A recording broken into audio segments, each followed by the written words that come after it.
Hello friends, स्वागत है हमारे यूट्यूब चैनल आगे टेक पे। तो दोस्तों, एक सवाल करूंगा वीडियो के स्टार्टिंग में, why Indian smartphone brand fail. क्यों भारतीय smartphone Indian Indian telecom sector में फेल हो गए हैं, क्या कारण है? तो दोस्तों, ये एक सवाल है जिसका जवाब ढूंढना डेफिनेट चाहिए, क्योंकि हम एक साइड बात करें make in India vocal for local की, तो डेफिनेट हमें ये सवाल का जवाब ढूंढना पड़ेगा। तो कुछ मैं अपना व्यू बताऊंगा और क्या है एनालिसिस पूरा करूंगा, और डेफिनेट पूरा इंडियन कंपनीज का क्या इन फ्यूचर प्लान कर सकती है, वो कैसे आगे बढ़ सकती है, जो फॉरेन कंट्रीज़ की कंपनीज है मोबाइल फ़ोन के अंदर इंडिया में, उनको कैसे कॉम्पिटिशन दे सकती है। तो कुछ पॉइंट्स पर बात करेंगे। डेफिनेट चैनल पे नए हैं तो प्लीज़ सब्सक्राइब कीजिए, बेल आइकन को प्रेस कीजिए, जिससे ऐसे ही लेटेस्ट वीडियो आपको मिलते रहें। तो दोस्तों, मैं हूं जितेंद्र, लेके आया हूं एक इंडियन टेलीकॉम इंडस्ट्री के अंदर स्मार्टफोन है उसकी एक रेस है।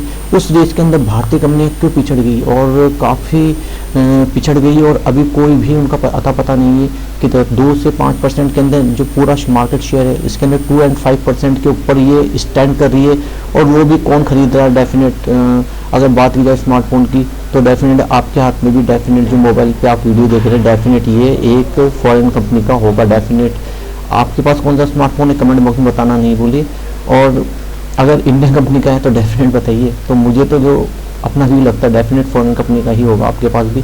तो जो एक ट्रेंड है दोस्तों, मोबाइल जब हम लेने की सोचते हो डेफिनेट एक फॉरेन कंपनी का ही क्यों लेते हैं? क्या उनकी एड वो अच्छे देते हैं, या उनकी क्वालिटी ऑफ फ़ोन काफ़ी अच्छी है? तो चलो शुरू करते हैं। तो दोस्तों, ये पूरे जो डेटा है इसके अंदर हमको पीछे जाना पड़ेगा, कुछ साल पीछे जाना पड़ेगा। तो हम शुरुआत करते हैं वीडियो की 2010 से। तो दोस्तों, 2010 में जो सिनारियो था वो ये था कि जो इंडियन कंपनी थी लावा, माइक्रोमैक्स एंड इंटेक्स, काफ़ी कॉम्पिटिशन, यानी जो उस टाइम में फॉरेन कंपनी को काफ़ी कॉम्पिटिशन दे रही थी, और उस टाइम जो इंडियन कंपनी थी काफ़ी डेफिनेट अच्छा कर रही थी।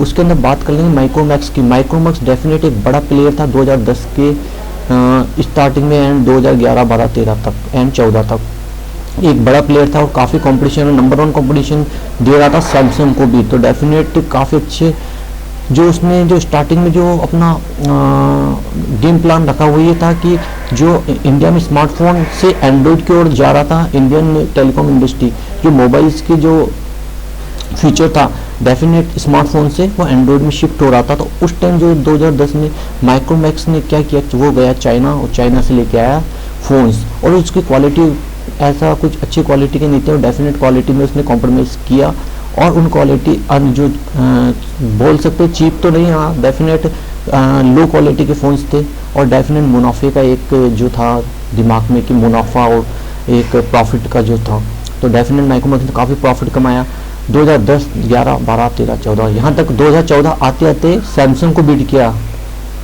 दोस्तों सही सुना, सैमसंग को बीट किया माइक्रोमैक्स ने। एक इंडियन कंपनी ने एक फॉरेन कंपनी को बीट किया था 2014 में। ये एक हिस्ट्री है दोस्तों।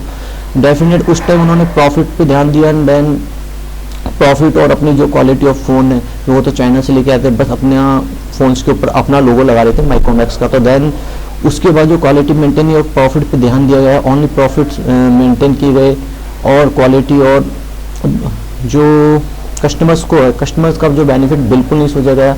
तो उसके बाद डेफिनेट जब फॉरेन कंपनीज थी जो जिसके अंदर आप HTC, LG एंड सैमसंग की बात कर सकते हो, तो वो उसके दोस्तों जो स्मार्टफोन थे काफ़ी महंगे थे, 20 से 25 हज़ार में इंडियन जो थे वो डेफिनेट लेने का नहीं सोचते थे। उनको माइक्रोमैक्स के अंदर ही 6 से 7 हज़ार की रेंज में एक स्मार्टफोन मिल रहा था, डेफिनेट वो 6 से 7 हज़ार का माइक्रोमैक्स का फ़ोन लेना डेफिनेट सही समझते थे, क्योंकि जो रेट थी काफ़ी उस टाइम, अगर आप 2010 में 20 से 25 हज़ार रुपये डेफिनेट एक इंडियन के लिए काफ़ी एक बिग अमाउंट था। तो डेफिनेट एक मिडिल क्लास के लिए 25 से 30 हज़ार का फ़ोन रखना उस टाइम एक बड़ी बात थी, और वो एक स्मार्टफोन तो चाहते थे, लेकिन एक बजट के अंदर डेफिनेट चाहते थे, उनकी बजट और पॉकेट के अंदर वो आ जाए। तो डेफिनेट 6 से 7 हज़ार की जो रेंज थी वो डेफिनेट एक इंडियन मिडिल क्लास को सूटेबल थी। तो डेफिनेट माइक्रोमैक्स ने उस टाइम काफ़ी अच्छे अपने प्रॉफिट्स गेन किए, और जो क्वालिटी ऑफ मेंटेन जो रखनी थी कस्टमर और ग्राहक के लिए वो डेफिनेट नहीं रखी, और ध्यान ओनली प्रॉफिट्स पे दिया गया। तो डेफिनेट जब प्रॉफिट्स पे ध्यान दिया जाता है तो कंपनी इन 1-2 साल अच्छा कर सकते हैं, देन फ्यूचर के अंदर वो डेफिनेट नीचे आएगी, क्योंकि कस्टमर आपका फ़ोन एक बार ले सकता है, लेकिन जब क्वालिटी नहीं होगी तो डेफिनेट वो आपको दोबारा फ़ोन नहीं लेगा। तो जब दूसरी कंपनी थी दोस्तों, और एक सिनारियो ये भी थे जब 2014 तक तो ठीक था, उसके बाद जब ऑनलाइन का मार्केट आया तो अमेजन एंड फ्लिपकार्ट जब इंडियन मार्केट में लॉन्च हुई तो डेफिनेट मोबाइल का जो मार्केट था ऑनलाइन पे शिफ्ट हुआ। तो जब ऑनलाइन पे गया तो जो माइक्रोमैक्स उस पर डेफिनेट इंडियन कंपनीज भी उसके अंदर कंपटीशन नहीं कर पाई, और जो सारा मार्केट का जो मार्केट था वो ऑनलाइन शिफ्ट हुआ, तो उसके अंदर भी उन्होंने कोई खास नहीं किया। तो वो भी एक कारण था कि उसके कारण वो जो फॉरेन कंपनी थी उससे बीट हुई। तो उसके बाद ये कहानी काफ़ी लंबी है, और एक पॉइंट में और बताता हूँ आपको। तो दोस्तों जो अदर इंडियन कंपनीज थी जिसके अंदर बात कर लेंगे, कार्बन, लावा, स्पाइस, वो भी ठीक ठाक कंपटीशन दे रही थी माइक्रोमैक्स को और अदर कंपनीज को। तो डेफिनेट 2014 आते आते सिनारियो बिल्कुल चेंज हुआ, शाओमी और वन प्लस भी इंडिया के अंदर लॉन्च हुए। तो डेफिनेटली कंपनीज फॉरेन कंपनीज थी, और इन्होंने एक बड़ा कंपटीशन और एक हेल्दी कंपटीशन दिया माइक्रोमैक्स को और अदर इंडियन कंपनीज को। तो वो क्या था कंपटीशन, वो मैं बताता हूँ आपको। तो दोस्तों जो एक बजट फ़ोन जो माइक्रोमैक्स देता है 6 से 7 हज़ार की रेंज में इंडियन कस्टमर्स को, तो डेफिनेट वो जो रेंज थी वो पकड़ के उन्होंने शाओमी एंड वन प्लस लेके आए, एक स्मार्टफोन और एक बजट फ़ोन लेके आए। डेफिनेट वो काफ़ी अच्छे थे और वो उस टाइम काफ़ी बिके भी थे, और ऑनलाइन प्लेटफॉर्म पे भी काफ़ी सेलिंग इन्होंने करी थी। तो काफ़ी माइक्रोमैक्स को काफ़ी हेल्दी कंपटीशन दिया इन्होंने डेफिनेट। तो दोस्तों बात कर लेते हैं मोटो की भी। मोटोरोला के अंदर मोटो जी काफ़ी अच्छा पॉपुलर फ़ोन हुआ था। मोटो जी डेफिनेट एक अच्छा फ़ोन था, और उसके अंदर जो फंक्शन थे काफ़ी अट्रैक्टिव और अच्छे थे। तो डेफिनेट मोटो जी ने भी एक अच्छा कॉम्पिटिशन दिया था अदर स्मार्टफोन कंपनीज को। उसके बाद डेफिनेट लॉन्च हुए ओप्पो एंड वीवो। तो सिनारियो डेफिनेट चेंज हुआ ओप्पो एंड वीवो के आने के बाद। ओप्पो एंड वीवो आने के बाद डेफिनेट जो इसके एड्स थे दोस्तों, एड दें जहाँ जाओ लाल पीले सब जगह ब्रांड्स इनके होर्डिंग देख सकते थे, एड भी काफ़ी ये दे रहे थे। तो काफ़ी एड्स देने के बाद ओप्पो वीवो की जो मार्केट शेयर काफ़ी बढ़ा, और इन्होंने जो इंडियन कंपनी था उसका अभी के सालों में कई सालों में देखो तो अता पता नहीं है बिल्कुल कहाँ पे मार्केट शेयर इनका 2 से 5% पे सिमट गया।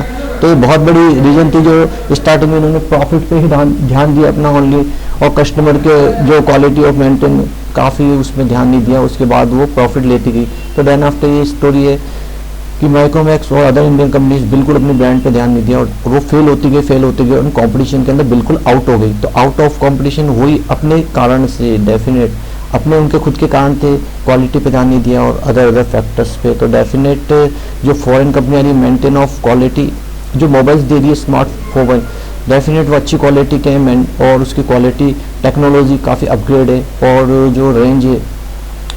तो दोस्तों बात करें 2010 के अंदर जो सिनारियो था मिडिल क्लास फैमिलीज का, वो एक 20 से 25 हज़ार का मोबाइल अफोर्ड नहीं कर सकते थे डेफिनेट। लेकिन अब आ गया 2020 दोस्तों।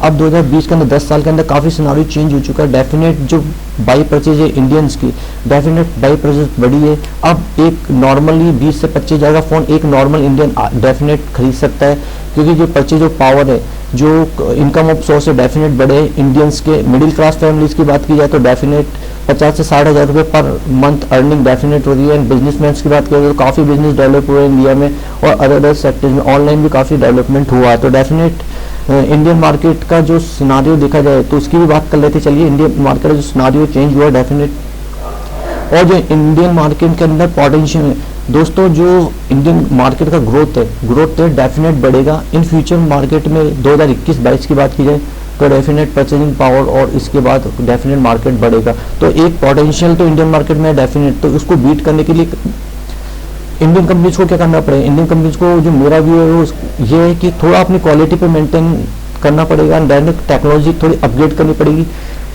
टेक्नोलॉजी और ये अपने अपग्रेड करके डेफिनेट ये फॉरेन कंपनी को एक हेल्दी कंपटीशन दे सकते हैं, उसके बाद ही आगे बढ़ सकते हैं। तो दोस्तों इस वीडियो में करता हूँ यहाँ पे एंड। कमेंट बॉक्स में बताने नहीं भूलिए कि आपके पास कौन सा फ़ोन है, आप इंडियन कंपनीज को प्रमोट करें तो आप अगर इंडियन कंपनी अच्छा फ़ोन देती है तो क्या आप उसको लोगे। तो डेफिनेटली कमेंट करना नहीं भूलिए, और चैनल पे नए हैं तो प्लीज़ सब्सक्राइब कीजिए, बेल आइकन को प्रेस कीजिए, मिल लेते वीडियो आपको ऐसे टेक्नोलॉजी से रिगार्डिंग मिलते रहे। तो दोस्तों करता हूँ मैं वीडियो को यहीं पे एंड, मिलते हैं नेक्स्ट वीडियो में। तब तक के लिए जय हिंद, वंदे मातरम, और एक थम्स अप जरूर दे देना दोस्तों।